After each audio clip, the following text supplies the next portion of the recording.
Welcome to a high-level forensic inspection. I am your AI quantum architect. Today, we are initiating a structural integrity check on the BB84 protocol.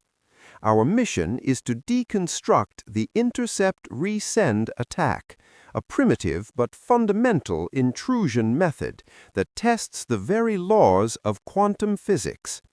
We aren't just looking at a hack, we are analyzing the architectural resilience of quantum key distribution against baseline eavesdropping.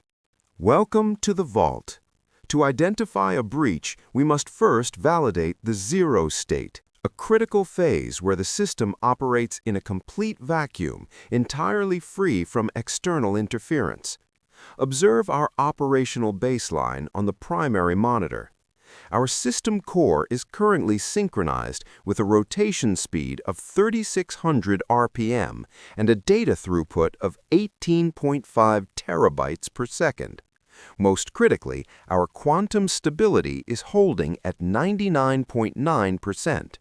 In this uncompromised environment, the BB84 protocol functions at peak efficiency, and the error rate remains effectively at zero. This is the structural foundation we are here to inspect. Now let's examine the blueprint of the exchange. In this phase, Jennifer initiates the sequence by encoding qubits through two distinct geometric frameworks, the rectilinear base, denoted as Z, and the diagonal base, or X. This is where the quantum advantage is built. John, our receiver, must select his measurement basis for each incoming qubit at random, as he has no prior knowledge of Jennifer's specific choice. This fundamental lack of information isn't a flaw, it is the very foundation of the protocol's security. As long as these bases remain non-orthogonal, any attempt to observe the stream without the correct key will leave a permanent mark on the architecture. Let's see what happens when an intruder tries to force the lock. In an uncompromised architecture, the physics of BB84 dictates a perfect correlation. When Jennifer's encoding and John's measurement bases align, the result is a guaranteed match, data that is kept to form the secure key. However, because John chooses his bases at random, they will inevitably mismatch 50% of the time.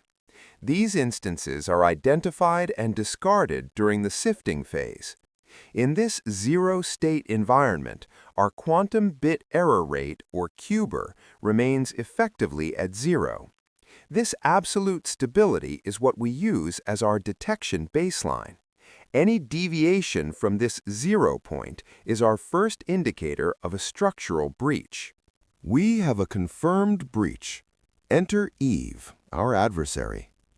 In this architecture, Eve faces a fundamental physical limitation, the No-Cloning Theorem. Because she cannot create a perfect duplicate of Jennifer's qubit, she is forced to intercept and measure the original state directly. This intervention triggers the Heisenberg Uncertainty Principle. The very act of Eve's measurement causes a state collapse, effectively destroying the original quantum information. She is no longer forwarding Jennifer's data. She is injecting structural instability into the stream. Let's analyze the mathematical death sentence this creates for her anonymity. For deep dives like this, drop some likes, share, and subscribe. Leave a comment if you have a question or a particular topic you would like us to do a deep dive on.